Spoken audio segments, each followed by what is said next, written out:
Bienvenue dans ce tutoriel dédié aux listes d'usagers dans CrystalNet. Nous allons voir ensemble ce qu'est une liste d'usagers et comment l'utiliser pour une navigation simplifiée dans CrystalNet.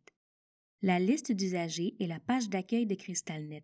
C'est donc la première page qui s'affiche lorsque vous vous connectez.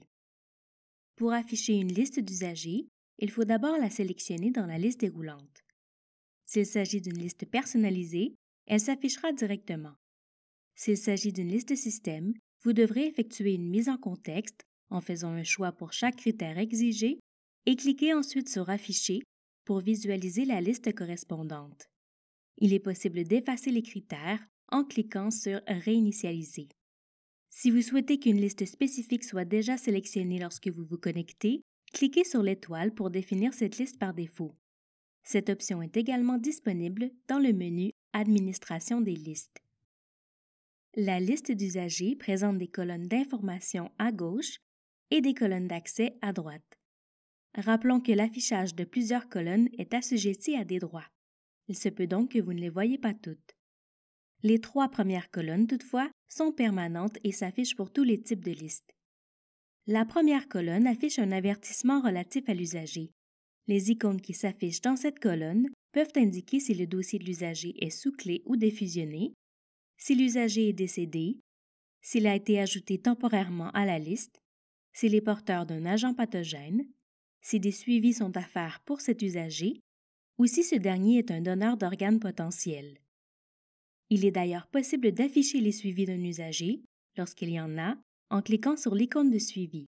Dans cette fenêtre, vous pouvez ajouter, modifier ou supprimer des suivis ainsi que les marquer comme complétés. Notez que la fonctionnalité des suivis de l'usager n'est disponible que dans les listes personnalisées. Si vous souhaitez filtrer la liste, cliquez sur l'icône de l'entonnoir dans la colonne d'avertissement.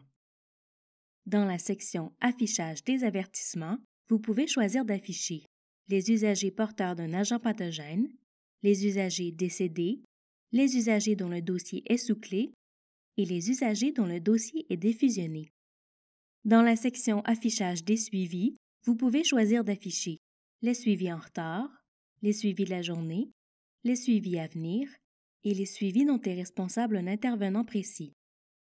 Une fois les filtres sélectionnés, cliquez sur Filtrer. Pour annuler la sélection de filtre, cliquez sur Réinitialiser. La deuxième colonne d'une liste d'usagers indique si l'usager est hospitalisé, s'il a un rendez-vous, s'il a un rendez-vous pour un prélèvement, s'il a un rendez-vous en téléconsultation ou s'il a une visite prévue au CLSC, un épisode de service. Dans tous les cas, on clique sur le chevron pour voir plus d'informations. Le statut du rendez-vous s'affiche dans la tuile sous ce chevron. De plus, dans le cas d'une liste système seulement, cette icône s'affiche dans la colonne « Lis-heure » si l'usager est présent à son rendez-vous.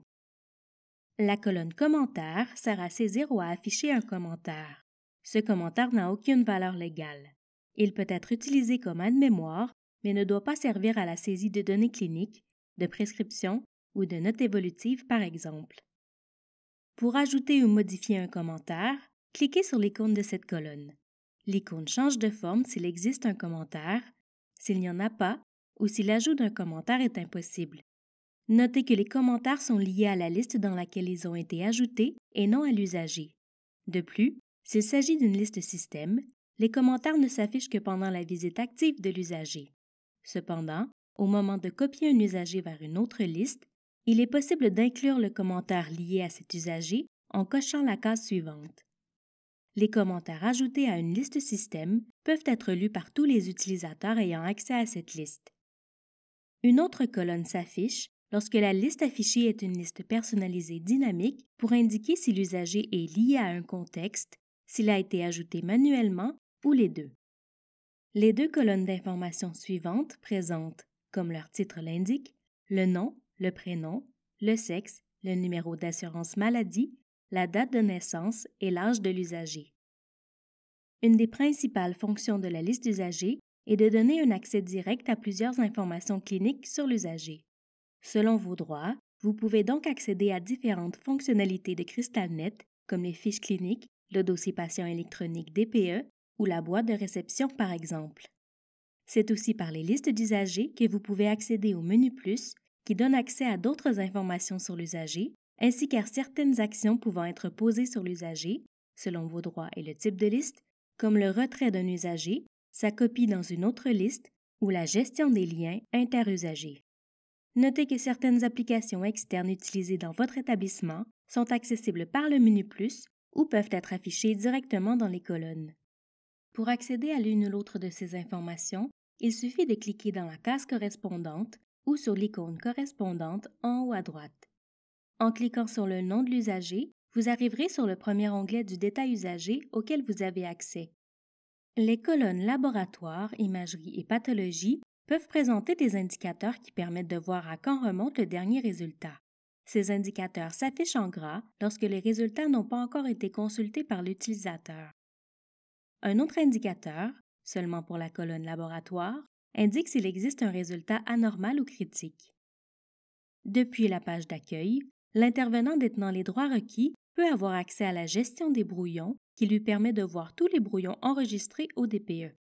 Il est également possible d'accéder aux diverses fonctions d'administration des listes. Ces actions vous sont expliquées plus en détail dans d'autres tutoriels. N'hésitez pas à vous y référer. La page d'accueil offre une autre fonction fort utile, la consultation rapide. Elle permet d'afficher rapidement un usager précis en effectuant une recherche par site et numéro de dossier ou par numéro d'assurance maladie. Une fois l'usager trouvé, il est possible d'accéder aux informations de cet usager selon les critères choisis, par exemple son dossier dans un site donné, et même de l'ajouter à la liste courante. Lorsqu'une liste d'usagers s'affiche à l'écran, plusieurs actions sont possibles. Pour notre démonstration, nous utiliserons une liste personnalisée. Tout d'abord, cette barre de recherche permet de rechercher un usager dans une liste en utilisant un ou plusieurs critères de recherche. Juste en dessous, l'option de recherche avancée permet de faire une recherche plus spécifique. Si la liste a un contexte dynamique de rendez-vous, c'est-à-dire que le contexte choisi est usager par clinique ou usager par ressource, le filtre date du rendez-vous sera aussi présent. En haut à droite de l'écran, les messages du jour et l'occupation des lits pour le site sélectionné s'affichent. Pour en savoir plus sur ces deux fonctionnalités, nous vous invitons à consulter la base de connaissances. Lorsque cette case est cochée, la liste d'usagers est rafraîchie automatiquement lorsque l'utilisateur y revient. Vous pouvez ajuster la hauteur des lignes afin de voir plus d'usagers à l'écran ou d'améliorer la lisibilité grâce aux 3 icônes de réglage de hauteur. Il est également possible de rafraîchir la liste sélectionnée et, selon vos droits, d'imprimer la liste d'usagers en y incluant ou non les commentaires. Au besoin, vous pouvez ajouter un nouvel usager à la liste active. L'ajout sera temporaire s'il s'agit d'une liste système ou permanent dans le cas d'une liste personnalisée. Notez qu'il est également possible d'accéder aux détails usagers à partir de cette fenêtre. De plus, sachez qu'il est possible de configurer les colonnes d'une liste personnalisée. Nous vous invitons à visionner le tutoriel à ce sujet. Pour ce qui est du tri des usagers, plusieurs règles s'appliquent selon le type de liste. Peu importe le tri en cours, il est toujours possible de le modifier en cliquant sur les flèches de tri présentes sur les colonnes d'information. Notez que le tri appliqué à une liste est conservé par utilisateur et par liste. Celui-ci est réappliqué automatiquement au moment de la sélection de la liste d'usagers. Il est également possible de configurer un tri multiple pour les listes personnalisées seulement. Pour savoir comment le configurer, nous vous invitons à visionner le tutoriel Configuration de colonnes. Si la configuration contient un tri multiple, cette icône est active et le tri s'effectue comme désiré. Les indicateurs de flèches blanches, à droite des en-têtes de colonnes, permettent de voir quelle colonne compose le tri actuel. Vous pouvez toujours revenir au tri simple en cliquant sur cette icône. Si aucun tri n'a été configuré dans la configuration de colonne sélectionnée, l'icône tri multiple reste grisée. Par ailleurs, le fait de cliquer sur le logo de CrystalNet ou sur Menu permet toujours d'accéder au menu de gauche où sont présentés tous les modules. Et de ce menu, on peut rapidement revenir à la page d'accueil en cliquant sur l'icône de la maison qui figure au bas du menu. Ceci conclut le tutoriel portant sur la présentation générale des listes d'usagers dans CrystalNet. N'hésitez pas à consulter notre base de connaissances pour en savoir davantage sur les diverses fonctionnalités de CrystalNet. Nous vous invitons également à visionner nos autres tutoriels, disponibles à la fois sur notre chaîne YouTube, sur notre site Web et sur notre base de connaissances.